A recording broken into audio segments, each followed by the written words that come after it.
সাহাবায়ে কেরাম ও তাবিগণ তারা রমজান মাসে কত রাকাত তারাবির নামাজ আদায় করেছেন?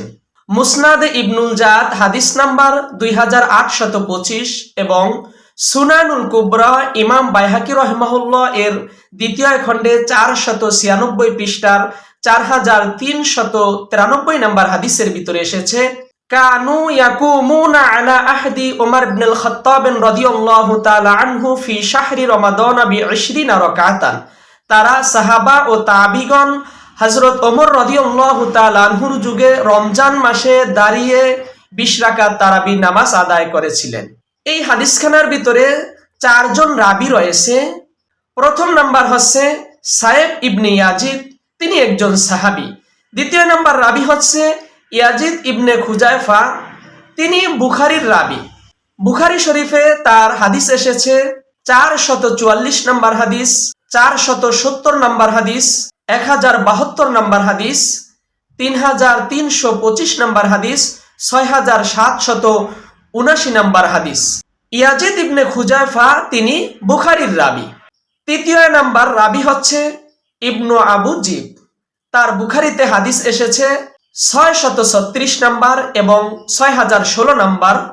তিনিও বুখারীর রাবি, তার বিরুদ্ধে কলম ধরা যাবে না। চতুর্থ নাম্বার রাবি হচ্ছে আলী ইবনুল জাদ, তিনিও বুখারীর রাবি। বুখারীতে তার হাদিস এসেছে 106 নম্বর হাদিস। এই হাদিসের ভিতরে 4 জন রাবি রয়েছে, 4 জন রাবি এই সহিহ বুখারীর রাবি। এজন্য এই হাদিসের রাবিদের বিরুদ্ধে কোনো কলম ধরা যাবে না। আমরা দেখব এই হাদিসখানা কারা কারা সহি বলেছেন। এই হাদিসটিকে সহি বলেছেন ইমাম কামালউদ্দিন মুহাম্মদ ইবনুল হুমাম রাহিমাহুল্লাহ, তার মৃত্যু 861 হিজরি। তার শরহু ফাতহিল কদির সেই কিতাবের প্রথম খণ্ডে 485 পৃষ্ঠা উল্লেখ করেন ইসনাদুহু সহি, এই হাদিসের সনদ সহি। ইমাম ইবনুল মুলাক্কিন আশ-শাফি রাহিমাহুল্লাহ, তার মৃত্যু 804 হিজরি। তার কিতাব আল বদরুল মুনির সেই কিতাবের চতুর্থ খণ্ডে 350 পৃষ্ঠা উল্লেখ করেন ইসনাদুহু সহি, এই হাদিসের সনদ সহি। ইমাম আহমদ বিন মুহাম্মদ আল কাস্তালানি রাহিমাহুল্লাহ, তার ইন্তেকাল 923 হিজরি।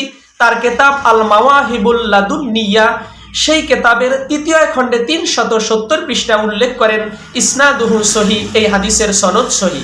আল্লামা বদরুদ্দিন আইনি রাহিমাহুল্লাহ, তার মৃত্যু 855 হিজরি। তার কিতাব উমদাতুল কারি সেই কিতাবের পঞ্চম খণ্ডে 389 পৃষ্ঠা উল্লেখ করেন এই হাদিস সম্পর্কে ইসনাদুহু সহি, এই হাদিসের মান সহি। ইমাম জালালউদ্দিন সুয়ুতি রাহিমাহুল্লাহ, তার জন্ম 809 হিজরি, মৃত্যু 911 হিজরি। তার কিতাব আল হাওয়াইলিল ফতোয়া সেই কিতাবের প্রথম খণ্ডে 415 পৃষ্ঠা উল্লেখ করেন এই হাদিস সম্পর্কে ইসনাদুহু সহি, এই হাদিসের সনদ সহি। ইমাম মোল্লা আলী কারি রাহিমাহুল্লাহ, তার মৃত্যু 1014 হিজরি। তার কিতাব মিরকাতুল মাফাতি সেই কিতাবের তৃতীয় খণ্ডে 972 পৃষ্ঠায় উল্লেখ করেন ইসনাদুহু সহি, এই হাদিসের সনদ সহি। ইমাম আল কাস্তালানি রাহিমাহুল্লাহ, তার জন্ম 851 হিজরি, মৃত্যু 923 হিজরি। তার কিতাব ইরশাদুস সারি সেই কিতাবের তৃতীয় খণ্ডে 426 পৃষ্ঠায় উল্লেখ করেন ইসনাদুহু সহি, এই হাদিসের সনদ সহি। ইমাম আল্লামা জামালউদ্দিন আজ-জালাই, তার মৃত্যু 762 হিজরি। তার কিতাব নাসবুর রয়া সেই কিতাবের দ্বিতীয় খণ্ডে 151 পৃষ্ঠা উল্লেখ করেন এই হাদিস সম্পর্কে ইসনাদুহু সহি, এই হাদিসের সনদ সহি। হাফেজ জৈনুদ্দিন আল ইরাকি রাহিমাহুল্লাহ, তার মৃত্যু 806 হিজরি। তার কিতাব তরহুত তাসরিফ সেই কিতাবের তৃতীয় খণ্ডে 97 পৃষ্ঠায় উল্লেখ করেন ইসনাদুহু সহি, এই হাদিসের মান সহি। ইমাম ইয়াহিয়া বিন শরফ আন-নববী, তার জন্ম 631 হিজরি, মৃত্যু 676 হিজরি। তার কিতাব খুলাসাতুল আহকাম সেই কিতাবের প্রথম খণ্ডে 576 পৃষ্ঠা উল্লেখ করেন ইসনাদুহু সহি, এই হাদিসের মান সহি। শায়েখ ইমাম ইবনে তাইমিয়া রাহিমাহুল্লাহ, তার জন্ম 661 হিজরি, মৃত্যু 728 হিজরি। তার কিতাব মাজমুউল ফাতোয়া সেই কিতাবের 23তম খণ্ডে 113 পৃষ্ঠা উল্লেখ করেন ফাহুয়া সুন্নাহ, 20 রাকাত তারাবির নামাজ পড়া সুন্নাহ। ইমাম আবু মুহাম্মদ আল হুসাইন বিন মাসউদ আল বাগাবী, তার মৃত্যু 516 হিজরি। তার কিতাব শারহুস সুন্নাহ সেই কিতাবের চতুর্থ খণ্ডে 120 পৃষ্ঠা উল্লেখ করেন ইসনাদুহু সহি, এই হাদিসের মান সহি। ইমাম শামসুদ্দিন মুহাম্মদ বিন আহমেদ বিন উসমান আদ-দাহাবি রাহিমাহুল্লাহ, তার মৃত্যু 748 হিজরি। তার কেতাব সিয়ারু আলামিন নুবালাগা সেই কেতাবের প্রথম খণ্ডে 441 পৃষ্ঠায় এই হাদিস সম্পর্কে বলেন ইসনাদুহু সহিহ, এই হাদিসের সনদ সহিহ।